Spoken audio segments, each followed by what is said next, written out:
আশা করি সবাই ভালো আছেন। যারা রিটার্ন দিবেন কিন্তু এখনও করযোগ্য আয় হয়নি, অর্থাৎ যারা জিরো রিটার্ন দিতে চান, ঠিক আছে, আজকের ভিডিওটি মূলত তাদের জন্য। এবং অনেক গণকর্মচারী আছেন যারা এই জিরো রিটার্নের আওতাধীন, তাদের জন্য এই ভিডিওটি প্রযোজ্য হবে আর কি।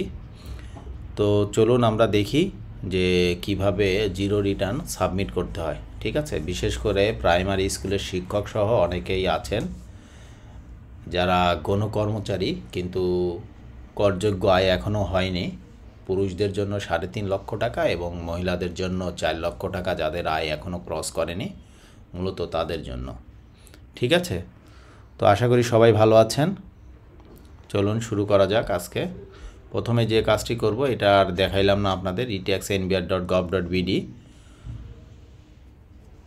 ব্রাউজারে গিয়ে এই ইউআরএলটা লিখবেন। ঠিক আছে, এটা দেখাইলাম না, এটা আপনারা সবাই যেহেতু জানেন।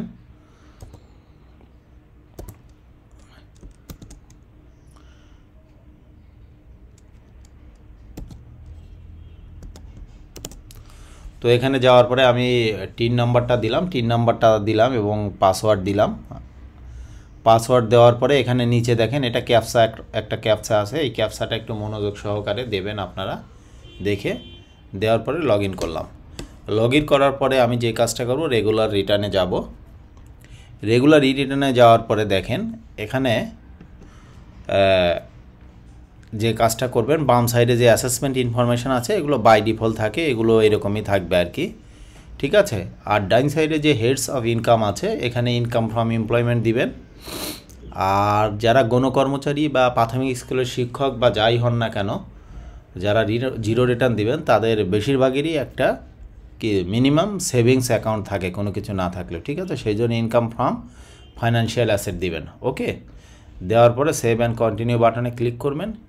ক্লিক করার পরে দেখেন এখানে অনেকগুলো অপশান আছে যে আপনার ইনকামের লোকেশানটা কোথায়, location of main source of income. ঠিক আছে, আপনি যদি ঢাকা নর্থ সিটি আছে, ঢাকা সাউথ সিটি আছে, চট্টগ্রাম সিটি আছে, আদার সিটি আছে। ঠিক আছে, আমি যে ফাইলটা করতেছি উনি কোনো সিটি কর্পোরেশন আন্ডারে না, এই জন্য এনি আদার এরিয়া দিলাম। ঠিক আছে, দেওয়ার পরে নিচে দেখেন claim tax rebate for investment. অবশ্যই যদি কোনো ইনভেস্টমেন্ট থাকে তাহলে আমরা রিবেটটা ক্লেম করব, ট্যাক্স রিবেটটা। ঠিক আছে, তারপর ডাইন সাইডে যাই, যাদের বেতন এরকম নর্মালি, তাদের গ্রস ওয়েলথ অবশ্যই 50 লাখের উপরে হবে না, নই থাকলো। মোটর কার নাই, নো দিলাম। অন অফশোর প্রপার্টি নাই, নো দিলাম। এবং সিটি কর্পোরেশনে যদি বাড়ি থাকে ইয়েস দেবো, আর না থাকলে যেহেতু নাই, নো দিলাম। নো দিয়ে সেভ অ্যান্ড কন্টিনিউ গেলাম। ঠিক আছে, যাওয়ার পরে এখানে দেখেন গণকর্মচারী 2 ধরনের হতে পারে বা, ঠিক আছে, একটা হচ্ছে যে যাদের বেতন আইবাস প্লাস প্লাসে হয়, আর একটা হচ্ছে যে আইবাস প্লাস প্লাসে হয় না। তো আমি ধরলাম যার জন্য করছি ওনার বেতন হচ্ছে যে আইবাস প্লাস প্লাসে হয়, এখানে সিলেক্ট করলাম। সিলেক্ট করার পরে দেখেন এখানে নেম অফ দ্য অফিস, একটা অফিসের নাম এখানে দিতে হয়। ঠিক আছে, যে অফিসে উনি চাকরি করেন বা যে স্কুলে চাকরি করেন, এখানে আমি স্কুলটার নাম দিলাম বা প্রতিষ্ঠানের নাম দিব। তারপর এখানে পদবি দিব, ধরে নিলাম যে উনি সহকারী শিক্ষক, অ্যাসিস্ট্যান্ট টিচার। ঠিক আছে, এখন আসি বেসিক পে। বেসিক পে এটা কি? এটা হচ্ছে যে আমরা যে বেতন পাই, বেতনে আমাদের একটা বেসিক থাকে। এই বেসিক পেটা হচ্ছে যে 12 মাসের বেসিক। ক্লিয়ার? তো 12 মাসের বেসিকটা উনি এটা পেয়েছে, এটা দিয়েছি। আর হাউস রেন্ট পেয়েছে বেসিক অনুযায়ী। আপনারা জানেন যে সিটি কর্পোরেশন বা কারো যদি উপজেলায় পোস্টিং হয় বা ঢাকা সিটি কর্পোরেশনে, চিটং সিটি কর্পোরেশনে, এরকম ভাগ আছে আর কি, ভাগ অনুযায়ী হয়। তো উনি 12 মাসে হাউস রেন্ট, এটা আপনারা সবাই জানেন, এটা হাউস রেন্ট কি আমি বলতেছি না। 12 মাসে হাউস রেন্ট পেয়েছেন এই পরিমাণ টাকাটা। মেডিকেল পেয়েছেন 18,000, বাংলা নববর্ষ ভাতা পেয়েছেন উনি 2676 দিলাম। ফেস্টিভ্যাল অ্যালাউন্স পেয়েছেন এইটা। এখন আমি বলি আর একটা অ্যালাউন্স আমাদের দেয়, সেটা হচ্ছে যে বিশেষ ভাতা বা স্পেশাল বেনিফিট। ঠিক আছে, এটা মূলত 5%, কিন্তু যারা 5% হয় না বেসিকের, তাদের সর্বনিম্ন 1000 টাকা দেয়। ঠিক আছে, তো 12 মাসে 12,000 দিয়েছে। এইটা এখানে ছিল না, এই অপশানটা আপনাদের দেখায়। এটা কোত্থেকে আনছে, এটা ডিলিট করলাম। ডিলিট করে নিচের দিকে যদি যাই, অ্যাড মোরে যাই, এখানে আপনারা ডিআর, ঠিক আছে, ওকে, দিয়ে এখানে 12 মাসে 12,000 টাকা দিয়ে দিবেন। তারপর এডুকেশন অ্যালাউন্স, ওনার 2জন বাচ্চা আছে, উনি এডুকেশন অ্যালাউন্স পায় প্রতি মাসে 500 করে, অর্থাৎ 12 মাসে 6,000, যেহেতু 2জন বাচ্চা 12,000 টাকা। আর জিপিএফ ইন্টারেস্ট আপনারা জানেন, যারা সরকারি চাকরি করে তাদের প্রভিডেন্ট ফান্ডের একটা অ্যাকাউন্ট থাকে, সেই প্রভিডেন্ট ফান্ড থেকে উনি ইন্টারেস্ট পেয়েছেন 27,143 টাকা, ঠিক আছে। এগুলো সবই আমি অ্যাড করেছি, এখানে গেলে অ্যাড করার সুযোগ আছে, ঠিক আছে। তারপরে হচ্ছে যে উনি ওনার বেসিক যেহেতু 13,380 ছিলেন, উনি ওই অর্থ বছরে অর্থাৎ 1/7/23 থেকে 30/6/24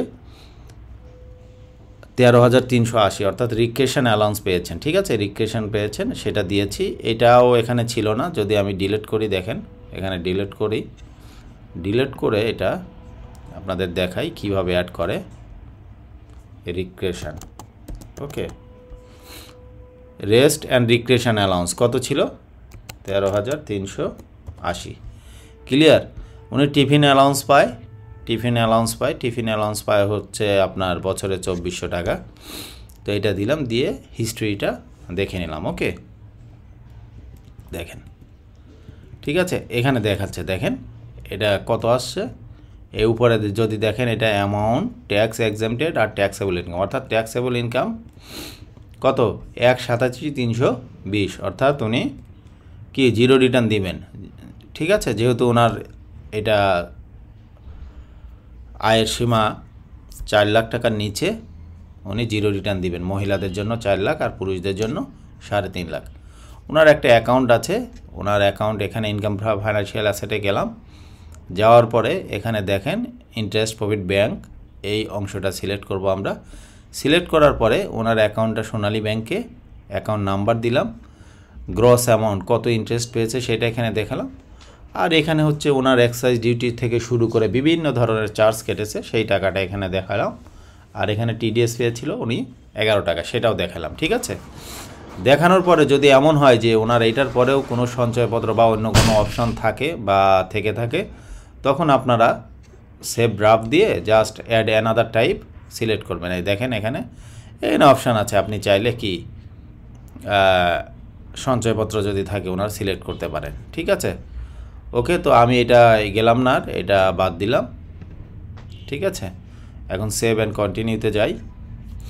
এখন রিবেটে আসি। রিবেটে হচ্ছে যে ওনার জেনারেল আমরা কোন কোন আইটেমের রিবেট পাই, এখানে সবগুলো লিস্ট আছে, এগুলো আপনারা দেখলেই পাবেন ওই অর্থ বছরে। তো ওনার যেহেতু জিপিএফ এর আওতাধীন, ওনার জিপিএফ এর একটা অ্যাকাউন্ট নাম্বার থাকে, সেই অ্যাকাউন্ট নাম্বারটা দিলাম। আর ওনার জিপিএফ এ টাকা কাটছে 36,000, ওই অর্থ বছরে 36,000 দিলাম, ঠিক আছে। আর উনি কন্ট্রিবিউশন বেনেভোলেন্ট ফান্ড আছে, সেখানে উনি কন্ট্রিবিউশন করেছেন 1,605 টাকা, সেটাও দিয়ে দিলাম। দেওয়ার পরে সেভ অ্যান্ড কন্টিনিউ। এখন আসেন এক্সপেন্ডিচার। যেহেতু ওনার কি বলে গ্রস ওয়েলথ 50 লাখের নিচে, সেই জন্য ওনার এটা আইটি 10 বিবি বলে এটাকে, এটা ম্যান্ডেটরি না, ঠিক আছে। যেহেতু ম্যান্ডেটরি না, আমি নো দিলাম, ঠিক আছে। আর এটা যদি ম্যান্ডেটরি হতো তাহলে আপনার এটা ইয়েস দিলে অনেকগুলো অপশান আসতো, তো আমি নো দিলাম। নো দিয়ে উনি ধরেন ওই অর্থ বছরে ওনার এক্সপেন্স হয়েছে 1,44,300 টাকা, সেটা দিয়ে দিলাম, দিয়ে সেভ অ্যান্ড কন্টিনিউ দিলাম। এখন আসি ফাইন্যান্সিয়াল অ্যাসেট। তো এটা দেখেন এখন অ্যাসেট লায়াবিলিটি আসছে। এখন অ্যাসেট লায়াবিলিটি গুরুত্বপূর্ণ, এখানে আমরা তথ্য দেব। প্রথমে ফাইন্যান্সিয়াল অ্যাসেটে গেলাম, অ্যাসেটে যাওয়ার পর প্রভিডেন্ট ফান্ডের তথ্য দিলাম, ওনার প্রভিডেন্ট ফান্ডের জিপিএফ, ঠিক আছে, অ্যাকাউন্ট নাম্বার দিলাম। আর ওনার হচ্ছে ব্যালেন্স অ্যামাউন্ট, অর্থাৎ 30/6/24 ওনার যে ব্যালেন্সটা ছিল সেই অ্যামাউন্টটা এখানে দিলাম, ঠিক আছে। ওনার গোল্ড আছে, এখানে দেখলাম এখানে বিভিন্ন ক্যাটাগরি আছে, ওনার গোল্ড আছে, তো গোল্ড অপশানটা এখানে দিলাম, দিয়ে উনি এটা পারচেস করেননি, এটা গিফট পেয়েছেন, ঠিক আছে, এটা গিফট দিলাম 2 ভরি, ঠিক আছে, ভ্যালু দিয়েছি 0 আর কি, এটা গেল। আর এখানে একটা দেখেন option furniture equipment and electronic item. উনি যেহেতু ইলেকট্রনিক কিছু আইটেম আছে যেগুলো উনি গিফট পেয়েছিলেন, ঠিক আছে, সেগুলো আমরা এনে দিলাম, যে লিখেছি পার্টিকুলার্স, খাট, শোকেস, ইটিসি, ঠিক আছে। এনে ধরুন টাইপ অফ অ্যাকুইজিশন গিফট, যেহেতু উনি কিনেন না, এটা 3টা কোয়ান্টিটি ছিল, ভ্যালু 0 দিয়েছি, ঠিক আছে। একইভাবে ফ্রিজ, মোবাইল, এগুলো উনি গিফট পেয়েছেন 3টা, সেটাও 0 দিয়েছি। এই যে এখানে যে অ্যাড বাটন আছে, অ্যাডে ক্লিক করলে আপনারা যতগুলো ইচ্ছা এখানে অ্যাড করতে পারবেন। ওকে, এখন আসি cash and fund outside business. ঠিক আছে, এই চেকবক্সটায় ক্লিক করলে এই দুটো অপশান আসে, note, currency, bank card and other electronic cash আর ক্যাশ ইন হ্যান্ড।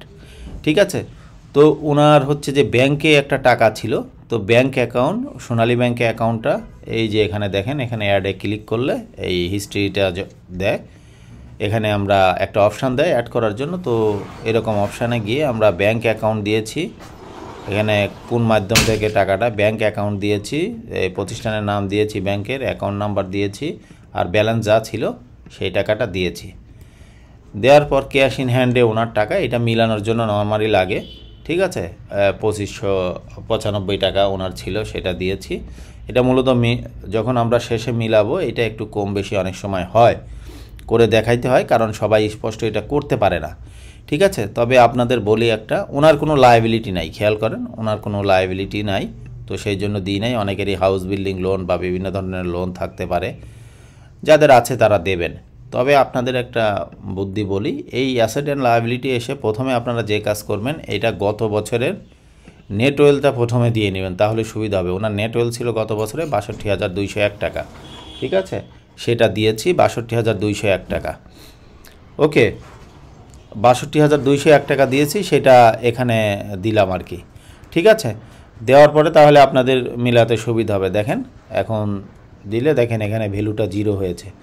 সাপোজ এই ভ্যালুটা 0 আসে নাই, তখন কি করবেন, যদি একটু কম বেশি হয় আপনি এখানে দেখেন ক্যাশ হ্যান্ডে, সাপোজ আমি যদি এখানে 0 টাকা দিই, দেখেন এখন 5 টাকা ডিফার হয়ে যাচ্ছে। ঠিক আছে, তার মানে কি এটা প্লাস ফিগার আছে। ঠিক আছে, মাইনাস ফিগার থাকলে কমতো, আর প্লাস ফিগার থাকলে বাড়বে। ওকে, এখানে 5 টাকা আমি বাড়াই দিলাম। ঠিক আছে, ওকে দিয়ে সেভ অ্যান্ড কন্টিনিউ করি। এই হচ্ছে ফিগার। ঠিক আছে, এখানে একটা ফিগার মাইনাস দেখতেছেন, কারণ ইনকাম ফ্রম ফাইন্যান্সিয়াল অ্যাসেটে ওনার যা আয় হয়েছিল তার চেয়ে ব্যয় বেশি হয়েছে। আমি দেখাই যদি আরেকবার, এখানে যদি খেয়াল করেন ইনকাম ফ্রম ফাইন্যান্সিয়াল অ্যাসেটে উনি 66 টাকা ইন্টারেস্ট পেয়েছিল, টিডিএস কেটেছে 11 টাকা, আবার এখানে 1000 টাকা ওনার খরচ হয়ে গেছে। ঠিক আছে, এই খরচ হওয়ার কারণে এখানে ওনার ফিগারটা মাইনাস আসছে। এটা দেখে আবার ভয় পাবেন না আপনারা, 936 টাকা। ওকে, আচ্ছা এখন এটা গেল, এটা যাওয়ার পরে আপনি দেখেন এখানে ওনার টোটাল ফিগার আসলো, এইটা হচ্ছে যে কি আন্ডার সেকশন 163 অনুযায়ী উনি যে 11 টাকা টিডিএস পেয়েছেন। ঠিক আছে, ট্যাক্স অফ ইনকাম, সরি 11 টাকা ইনকাম করেছিলেন, না ভুল বলছি, এটা 11 টাকা ইনকাম না, তো এটা আপনার 11 টাকা ওনার, দেখে আসি, 11 টাকা টিডিএস কেটেছে। ঠিক আছে, সেই টিডিএসের অংশটা এখানে। ওকে, দেখেন উনি 11 টাকা আসছে, টিডিএস যেটা কাটছে 5,620 টাকা ওনার ইনভেস্টমেন্টে রিবেট পেয়েছেন। যদিও এটা ট্যাক্স না আসলে কাজে লাগে না, ওনার এখানে পেয়েবল অ্যামাউন্ট 0। ঠিক আছে, কিন্তু উনি যে 11 টাকা ইন্টারেস্ট পেয়েছেন, এটা আবার টিডিএস কেটেছেন, এটা আবার ক্লেম করতে হয়। এটা কিভাবে ক্লেম করবেন আপনারা, যেহেতু এই যে এখানে দেখেন ট্যাক্স অ্যান্ড পেমেন্টে গিয়ে মাঝামাঝি একটা অপশান থাকে, have you paid any source tax, advance tax or any regular tax for এত, এটা দিবেন। দেওয়ার পরে ইয়েস বাটনে ক্লিক করবেন। ক্লিক করার পর ই রিটার্ন লেজারে নিয়ে যাবে আপনাদের। ই রিটার্নের লেজারে গিয়ে আপনার ক্লেম সোর্স ট্যাক্স আছে এখানে ব্যাংক থেকে যে ইন্টারেস্টটা পেয়েছেন সেটা এখানে দিয়ে দিবেন। এখানে দেওয়া আছে দেখেন। ঠিক আছে, সোনালী ব্যাংক পিএলসি ব্রাঞ্চ নেম, এখানে ধরেন সাপোজ দিলাম আমরা। ঠিক আছে, এখানে আপনি ব্রাঞ্চ নেম দিবেন। ওকে, ব্রাঞ্চ নেম যা আছে সাপোজ দিলাম, আপনি এখানে এন্টার অ্যাকাউন্ট নাম্বার দিবেন, ইত্যাদি যা যা আছে, ইন্টারেস্ট অ্যামাউন্টটা দিবেন, আর টিডিএস যে কয় টাকা কাটছে সেটা দিয়ে আপনারা কি করবেন, এটা সেভ করবেন। ওকে, তো আমি এটা যেহেতু করে ফেলেছি আগে, এটাতে না যাই, এটা আমি নিচে দেখেন করা আছে, এখানে করা আছে, এটাতে আমি আর না যাই। তো এইভাবে দিয়ে এটা সেভ বাটন দিলে এইভাবে সেভ হয়ে যাবে, সোনালী ব্যাংক পিএলসি, শাখার নাম, account number, interest amount, TDS. ঠিক আছে, তো এখন যাই ট্যাক্স পেমেন্ট স্ট্যাটাসে যাই, দেখেন এই যে 11 টাকা, এইভাবে দিলে সেভ হবে। এখানে 11 টাকার ডিটেলস আছে, কোত্থেকে পাইছে, এটা ব্যাংকের টিডিএস এইটা এই ক্লেমটা, ঠিক আছে। যদি আমরা এটা না করি তাইলে একটু সমস্যা আছে। কি সমস্যা আছে? আমরা রিটার্নটা সাবমিট করতে গেলে আমাকে 11 টাকা তাহলে দিতে হবে। কেন দিতে হবে? কারণ আমি 11 টাকা টিডিএস পেয়েছি, সেটা দেখাই নাই। তখন সেই ক্ষেত্রে কী হতো, আমাদের ট্যাক্স অ্যান্ড পেমেন্টের এই অপশানে, এই যে পেয়েবল অপশানে 11 টাকা চলে আসতো। এই জন্য টিডিএসটা ওখানে ক্লেম করতে হয়। ক্লিয়ার? তো এখন প্রসিড টু অনলাইন রিটার্নে যাই। যাওয়ার পরে যদি আমি নিচে যাই, দেখেন নিচে এখানে ডিটেলসটা, হিস্ট্রিটা দেওয়া আছে। ওকে, নিচে গেলাম আমি, স্ক্রল দিয়ে হোক আর মাউস দিয়ে হোক নিচে যায়। এই যে সাবমিট রিটার্নে যদি ক্লিক করি, দেখেন do you want to return submit.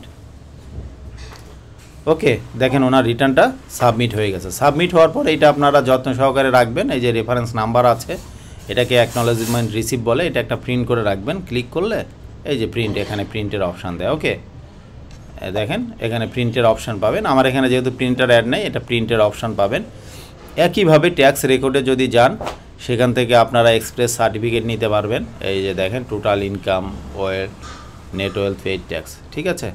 এই জিনিসটা আনতেই আপনাদের আগে বেশ সমস্যা পোহাতে হতো। দেখা গেল যে আমাদের অফিসে যাওয়া লাগতো, তারপরে হচ্ছে যে মানে বিভিন্ন কনভেন্স দেওয়া লাগতো, যাওয়া আসার কনভেন্স খরচ হতো, এইরকম, ঠিক আছে। এখান থেকে সার্টিফিকেট নিতে পারবেন। আর আমরা যে রিটার্নটা সাবমিট করলাম, সেই রিটার্নটা এখানে ক্লিক করলে এখানে পাবেন, বাংলা ইংলিশ দুই মাধ্যমে পাবেন আপনারা। এখান থেকে দেখেন সেই রিটার্নটা আপনারা যদি চান সেটাও প্রিন্ট করে রাখতে পারবেন। যদিও এখানে সিস্টেম আছে, তবে অবশ্যই কপি করে রাখবেন। কারণ অদূর ভবিষ্যতে যদি আপনার ফাইলটা কখনও কোনো কারণে অডিটে উঠে, তাহলে কি করতে হবে, আপনি যে ডকুমেন্টগুলো এখানে দিয়েছেন সবগুলো ডকুমেন্ট আপনাকে নিয়ে হাজির হতে হবে, ঠিক আছে। ওকে, সবাই ভালো থাকবেন। আর একটা বিষয় আর কি, আমাদের যেহেতু আমি প্রফেশনাল না, আপনাদের রিকোয়েস্টে বা আপনাদের বিভিন্ন প্রশ্নে, বিভিন্ন গ্রুপে প্রশ্নের সম্মুখীন বা কেউ আমাকে হোয়াটসঅ্যাপ করেছেন, তাদের জন্যই আমি ভিডিওটা তৈরি করি। তো অবশ্যই কষ্ট করে হলেও আমার চ্যানেলটা সাবস্ক্রাইব করে আপনারা আমার পাশে থাকবেন। সবাই ভালো থাকবেন এবং লাইক কমেন্ট তো করবেনই, যা যা দরকার। পছন্দ হলে অবশ্যই লাইক দেবেন, অপছন্দ হলে আনলাইক দেবেন, ঠিক আছে। আর কমেন্ট করে জানাবেন আপনাদের আরও কোনো চাহিদা আছে কি না। আর সাবস্ক্রাইব করবেন এবং শেয়ার করে অন্যদেরকে দেখার সুযোগ করে দিবেন। সবাই ভালো থাকবেন, সুস্থ থাকবেন। আসসালামু আলাইকুম।